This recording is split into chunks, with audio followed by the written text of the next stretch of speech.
talk some actual Pittsburgh Steelers football here. The Steelers are 3 weeks just about away from the NFL trade deadline where, well, there's a number of places they could look. There is a number of players they could look to trade. We've talked to Alex Highsmith. We have talked Pat Freiermuth in recent days. Well, one analyst believes that the Pittsburgh Steelers should be looking at no other than inside linebacker to fill a void that they desperately need. NFL.com's Kevin Patra said, quote, aside from Payton Wilson's stellar appearance in Dublin, he has struggled in coverage, with his passer rating allowed as the nearest defender 130.4, counting as the sixth highest among linebackers with 100+ coverage snaps this season. We're not yet at a panic point with the Steelers defense coming off a 6-sack performance against the Vikings. But as of now, I lean toward Pittsburgh adding on defense over continuing to seek wide receiver twos. I will push back on this in two ways. Okay. The first one being that Kevin, I believe his name is, clearly did not watch the game in Dublin. I don't know what side of the football or what side of the state he lives on or the country he lives on.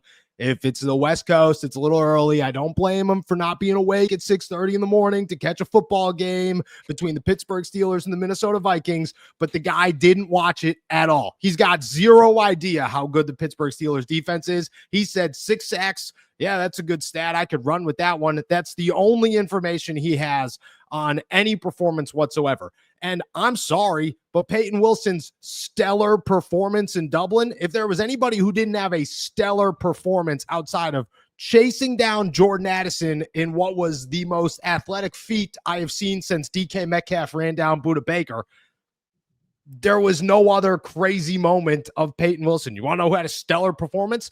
The guy next to him named Patrick Queen. That's who had a stellar performance on the second part of it. The Steelers have Patrick Queen, who's looked phenomenal over the last week, 2 weeks, really. Payton Wilson, who you're hoping develops, and you're not going to bench him. You're not putting this guy on the sideline for an entire game. And then you got this guy named Cole Holcomb who's stepping up and filling that third inside linebacker role quite well with no other than Juwan Bentley still on the practice squad who could eventually make his way up. You wrote a story on this that drops in the morning in your reaction, so I'll give you the floor on it. What's your response to Kevin, my man? Okay, here's the one. There's one piece in this blurb that I think is worthwhile, and that is the fact that when Payton Wilson is overexposed in pass coverage, there has been a little bit of a weakness there that opposing offenses are beginning to exploit.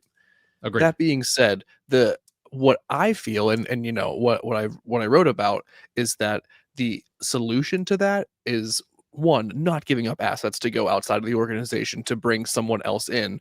But two, they've already started to kind of figure that out with this increased snaps for Cole Holcomb, with being a little bit better at allocating which snaps or for which middle linebackers. And I think by reducing that sort of stress and overuse on Payton Wilson, it does allow him to just use his speed in pass coverage. It doesn't force the burden of run stopping onto him in a role that he is not quite ready to fill yet, if I'm being perfectly honest. And then you mentioned the other candidate there. Juwan Bentley is just waiting to be elevated to this 53-man roster when the time is right. There's no reason to go out and spend any sort of draft picks when you have someone who has most likely more starting experience and a better on-tape resume than anyone else that they would go out and get via the trade market. So as much as I sort of agree that there are some flaws in the Pittsburgh Steelers defense, it could improve, sure. Middle linebacker specifically is just not the position I would target whatsoever. No, I mean, there are options for the Steelers, and wide receiver makes the most sense, obviously, but you can look at other places. The one place I'm not going to look is inside linebacker, and there are reasons for this, and it's more than just, oh, Payton Wilson had one incredible run, and Patrick Queen's that guy. Who are you going to get that is better than both of those guys? Who are you going out on the market and saying, oh, San Francisco, is Fred Warner available? Because if he is, we'll make a trade. You want a 4th round pick for him? Sounds good. I mean, they're just inside linebacker is the quietest. And by quietest, I mean like there are so minimal superstar, unbelievable inside linebackers in the NFL. It is a dying breed that is eventually going to go back up. Like it's not going to die forever. Running back was like this for a long time where it was a little bit of a sinking ship. Tight end was like that for a little while where it was a little bit of a sinking ship and then boom, it exploded again. And this is what happens. And well, right now there aren't a million great inside linebackers. They're just not. Hey, Baltimore, can we get Roquan Smith? Like, no, you can't. You want to know you could get Patrick Queen, who's the same as about half of the NFL, if not more. And then Payton Wilson, who you're trying to develop, and Cole Holcomb, who was supposed to be that guy. I mean, there are teams that are starting Robert Spillane at inside linebacker, who, I mean, I guess if you want to go get him, fine, go have a great job. A Landon Roberts, again, was on the Pittsburgh Steelers. There's just no need to go get him. You could argue that could they be improved? Certainly. I mean, I don't think outside of this week, Patrick Queen has had a game that I've sat around and said, this guy's a stud yet, but it was his best game as a Pittsburgh Steeler. I was very concerned about Payton Wilson and still am concerned about Payton Wilson, but I'm not giving up on the kid. But there's just nobody you're going to get that is like, who are you calling? You calling the Cleveland Browns for Devin Bush? No, that's what I'm trying to say. They've already had half the league. There's no need to go get somebody else. It just doesn't make sense. No. It really just doesn't. Kevin didn't watch a single snap. I got no issues calling him out whatsoever. When it comes to a trade, where are your eyes? Are your eyes on the defensive side of the football? Are they on the offensive side of the football? Like, if it's not inside linebacker, where are you realistically going? I just don't see how you can address and improve any sort of position on the defensive side of the ball, any starting position on the defensive side of the ball. Adding depth maybe in the, I think that it never hurts to have more secondary help. If Corey Trice comes back off of injured reserve and he's, still not really ready to compete or contribute in that way, sure, add another, someone who can play either safety or who can, be that 5th cornerback. Sure, I don't care about that at all. But really, I think I'm looking more on the offensive side of the ball because that's where your best chances are, in my opinion, to actually improve the roster, not just add another player who's just going to take up space on the 53-man. Like, they need another wide receiver for sure. If, the longer we go without any sort of clarity on Calvin Austin's timetable for return, the more that need becomes even more pressing and the priority. So defense, if the right piece is there at the right time for the right price, great. Other than that, I feel like all resources and all time and all focus should be on the offensive side of the ball. And I am guessing you agree. Yeah, I definitely agree. I mean, the Steelers have a defense that in the last 2 weeks has combined for 11 sacks and 8 turnovers. Not bad. Could be definitely worse. The offensive side of the ball just lost their wide receiver 2, who was not contributing very much in the receiving game. They still can't figure out their tight ends. Their offensive line has had one decent game of 4 games and is very alarming still. I mean, there's just all of the need on offense. And I'm not even touching that, to be honest.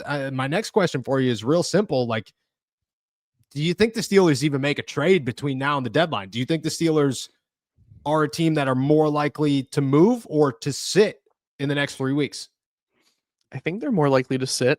And I don't think that just because I am usually more pessimistic, and while that might certainly be true in all cases, it is not because I think they're just not they're going to sit on their hands. I think they look at so much of the market, and I base this solely off of how much I continue to look over, tape and players that are available or could be or who are rumored to be, talking to people about what the situations are over there. Like, there's no player that stands out that's going to be someone who can improve the roster immediately and then in a playoff scenario. Yep. And secondly, it's not worth whatever it would require to get them. Like, Nope. If you were to go get a star wide receiver, you're going to give up way more than you want, and you're going to have to pay him way more than you want, right? Like we talked about Jacoby Myers yesterday or the other day, whenever it was. Like you are staring at $50+ million at least going to him at some point, plus a draft pick to acquire him from Las Vegas. Is the juice worth the squeeze? Like, I don't think it is. And I think the Steelers don't feel that it is. They would rather just wait to have a fully healthy roster, which is a group of players that they love. Whether you agree with or not, they are totally in love with this group and consider it to be championship worthy when it's healthy and just performing on the field together. So, all that said, I just don't see a trade coming in the next few weeks before the deadline, barring more injuries or setbacks occurring to sort of change that narrative. Yeah, I mean, there's no. If the Steelers are going to make a move, it's going to be due to some injury that hasn't happened yet, or it's going to be we need to go get a wide receiver right now. But if the Steelers don't have a wide receiver by next Sunday, I really don't think that the Steelers are going to go make a move unless they desperately need one, because there just isn't those options out there. Now, they could go make a splash that we don't see coming just to say we got to top off this team to go try and win a Super Bowl, but that's usually not what happens either. Like I look at it and say the Steelers are going to either replace Calvin Austin relatively soon, or they're going to sit put and feel very confident about their team. And frankly, it's just because there's not that many people out there. There aren't that many options for the Steelers as we sit here to go out and get. And until there are, I mean, you're not looking at a trade that makes much sense to give up capital that you're going to use a year from now. So I sit in the same boat as you. I don't think it's likely that they make a move, which is nuts. And that could change a lot in 3 weeks. But where we sit today at the trade deadline, I don't think they're going to. It's definitely not going to be inside linebacker. Shout out Kevin, man. Hope you're doing well. And if they are, it's probably going to be on the offensive side of the football. That is where I stand for sure.